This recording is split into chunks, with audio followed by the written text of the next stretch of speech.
गुरुर्ब्रह्मा गुरुर्विष्णु गुरुर्देव महेश्वरः गुरुर्साक्षात् परं ब्रह्म तस्मै श्री गुरुवे नमः। आज की कथा रामायण में गुरु वंदना। बंदो गुरुपद कांज कृपा सिंधु नर रूप हरि महामोहतम पूंज जासु वचन रवि कर निकर। कहते हैं जो गुरुदेव के चरण कमल में गोस्वामी जी नमस्कार करते हुए कहते हैं कि गुरु तो कृपा के सागर है।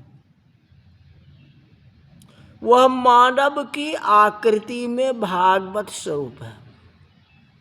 साधक के लिए मानव रूप में हरि स्वरूप है। मोह रूपी अंधकार को दूर करने में सूर्य के किरण के समान है। तुलसीदास जी ने व्याख्या दी। जो प्रकृति का नियम है कि सूरज के किरणें निकलने के बाद कमल का फूल खिल जाता है। इसका अर्थ यह हुआ कि जिसकी वाणी प्रकट होती है, वाणी के अनुसार जिसके कदम पड़ते हैं, वाणी के अनुसार ही जिसका आचरण हो, उसी का नाम गुरु है, उसी का नाम संत है। सूर्य के समान वाणी करुणापूर्ण हो, परंतु कमल जैसे निर्लेप नहीं है। सूर्य के समान वाणी करुणापूर्ण है, मान सकते हैं, परंतु कदम कमल जैसे निर्लेप नहीं। वाणी अनेक लोगों की तेजस्वी होती है। भाषा संबंधी प्रभुत्व तो अनेक आदमियों के पास है। कहते गुरु वह है जिसका आचरण कमल जैसा हो। इस देश में तो आचरण में उतना ही बोलने का अधिकार था। अधिक लोग अधिक बोलने की मनाही थी। आपका काम चल सके उतना ही बोले। कहावत में भी है, बातें कम काम अधिक। कम बोलो लेकिन काम जो है ज्यादा करो। एक कथा आती है, भगवान राम चित्रकूट में बैठे थे। लक्ष्मण जी फल फूल लेने के लिए गए। सीता और राम किसी विषय पर चर्चा कर रहे थे। सीता जी ने अचानक कहा कि महाराज क्षमा करना। कहते क्या, बतलाओ। सीता जी ने कहा कि मेरे चरण आपके चरण से ज्यादा सुंदर है। यदि भगवान स्वीकार कर लेते तो तकरार उत्पन्न न होती, परंतु भगवान ने कहा नहीं देवी, ये आपकी भूल है। आपके चरणों से सुंदर मेरा चरण है। दोनों अपने पांव की प्रशंसा करते हैं। सीता जी कहती मेरा पांव सुंदर है और राम जी कहते मेरा पांव सुंदर है। अब दोनों ने निर्णय लिया कि इस बात का फैसला लक्ष्मण करेगा। लक्ष्मण से पूछे, क्योंकि वह हम दोनों के चरणों की सेवा करता है, इसलिए उचित न्याय लक्ष्मण दे पाएगा। लक्ष्मण जी फल फूल लेके वापस आए।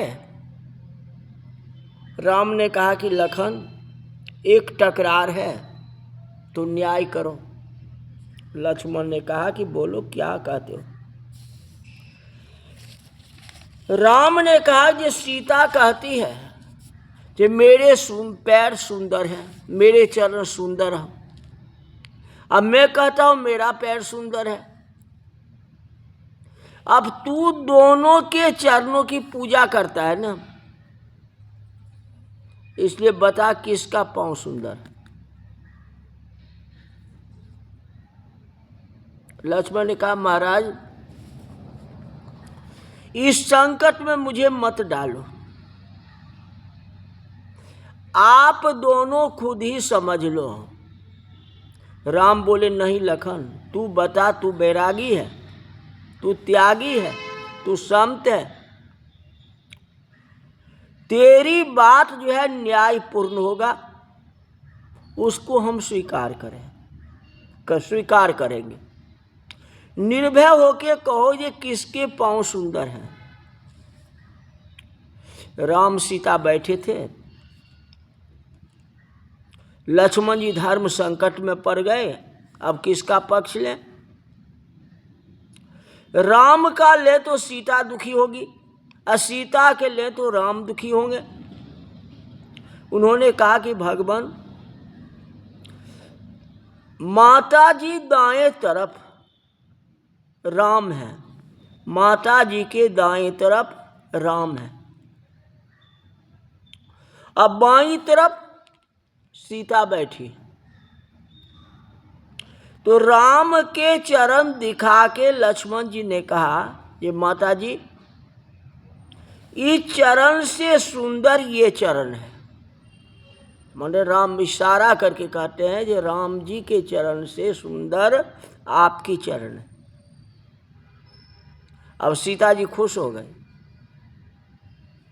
इसका अर्थ था कि सीता के चरण सुंदर है, न्याय तो सही दिया। और सीता जी का ही पहला प्रश्न था कि मेरे पांव सुंदर है। सीता जी खुश होके कहा। सीता जी को खुश देख करके लक्ष्मण जी कहते हैं कि माँ आदि खुश होने की बात नहीं है, आदि खुश होने की बातें नहीं। सीता ने कहा क्यों? लक्ष्मण बोले कि इस चरण से ही यह चरण सुंदर है, और राम जी का चरण नहीं होता, मेरे भैया का चरण नहीं होता तो आपके चरण सुंदर नहीं लगते। राम के चरण हैं तो आपके चरणों की कीमत है, और राम के चरण न होता तो आपके चरण की कोई मान्यता नहीं होती। अब राम खुश हो गए। तो लक्ष्मण ने कहा आप दोनों को खुश होने की जायजा जरूरत नहीं है। इसका अर्थ तीसरा ही होता है। जो बातें कहें ये नहीं, इसका अर्थ तीसरा होता है। कहते माता जी भगवान बोले क्या बताओ। लक्ष्मण कहते हैं आचरण से ये चरण सुंदर लगते हैं, वैसे सुंदर नहीं लगते। आचरण से चरण सुंदर लगते हैं। जब तक आचरण दिव्य न हो तब तक पांव की कोई कीमत नहीं है। जब तक मीठा बोली नहीं हो तो मुंह का कोई कीमत नहीं है। अब वाणी में मिठास नहीं है तो ये वाणी का कोई महत्व नहीं। उसी तरह अगर आचरण अच्छा नहीं है तो चरण की कोई कीमत नहीं। महाराज आपके चरण सुंदर हैं तो उसका कारण आपका आचरण, आपका स्वभाव है। आपका जो आचरण है उनके कारण ही चरण सुंदर है। जिनके चरण कमल जैसे होते हैं वही गुरु हैं। वाणी सूर्य के किरणों के समान होती है। वैसे ही गुरु है। गुरु एक ही होते हैं। ध्यान दीजिए, किसी भी गुरु की शरण में जाए, गुरु के दो कार्य हैं। गुरु आपका अहंकार लेकर के परमात्मा को दे देते हैं। ऐसा जब तक हम लगे तब तक होता है, यही विनिमय कर सकता है। ये गुरु की कृपा है। गुरु अपनी ओर खींच लेते हैं, अहंकार को दूर कर देते हैं। तुलसीदास जी ने बाकी रामायण कांडों में कई आलोचना की है। शिष्य के पैसे लिया करे और उसका शोक दूर न करे। कई ऐसे विज्ञापन है, बताता हूं।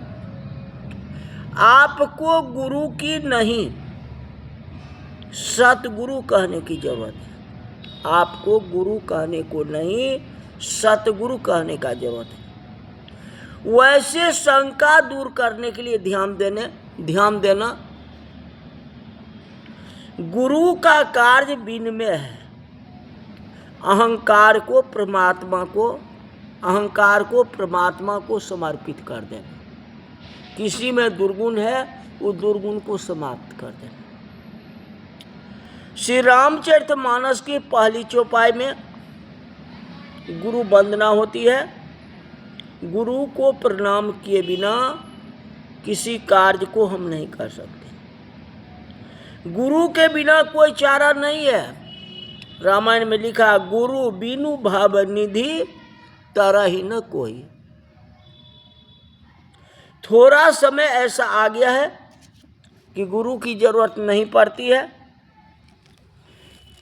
गुरु तो एजेंट दलाल है, ऐसा कहने वाले लोग ही गुरु बन के दीक्षा देते हैं। गुरु के समान पूज्य है। अरे सच्चा गुरु होना चाहिए ना। एजेंट तो मत बनो, दलाली तो मत करो। अपना पैसे के लिए गुरु तो नहीं करो। या जितना जजमान बना लेंगे तो हमारा बिजनेस चल जाएगा, तो मन में तो लालच पैसे है, तो वह गुरु किस काम का? गुरु तो वह है जो किसी भक्तों के मन का विकार को हटा दे। गुरु बिनु भाव निधि तरहि न कोई, जो बिरंच शंकर सम होई। गुरु का माध्यम स्वीकारना पड़ेगा, कोई संत की शरण लेना पड़ेगा। इसलिए ग्रंथ के शुरुआत गुरु वंदना से होती है। श्री रामचरितमानस की प्रथम चौपाई का पारायण करें तो पहले हम अपने गुरु को ही प्रणाम करते हैं। कभी कोई संत या कोई वक्ता पहले कहते हैं गुरु ब्रह्मा गुरु विष्णु गुरुदेवो महेश्वर, यही से प्रारंभ करते हैं। गुरुदेव के चरण कमलों में नमस्कार करके गोस्वामी जी ने रामचरित की प्रथम चौपाई लिखते हैं। बंदो गुरु पद पदुम परागा, सुरुचि सुबास सरस अनुरागा। आमिये मोरी में चूरन चारो, असमन सकल भवरुज परिवारो। सुकृत शाम्भोतन विमल विभूति, मंजुल मंगल मोद प्रसूति। जन मन मंज मुकुर मलहरणी, किए तिलक गुण गण बस करनी। गुरुदेव चरणों को तुलसीदास जी ने वंदना की। गुरुदेव चरणों की धूल एक सुगंधित चूर्ण औषधि है। औषधि लेंगे तो संसार के सारे रोग दूर हो जाएंगे। ये बात सत्य है। तो सत्य मार्ग पर चलते हुए गुरु की वंदना करें, गुरु को सम्मान करें, तो गुरु आपको आगे बढ़ा सकते हैं, परमात्मा से मिलने में सहायता करेंगे, सुख शांति रहेगा। तो आज की कथा यही तक रही। बोल जा रामचंद्र भगवान की जय।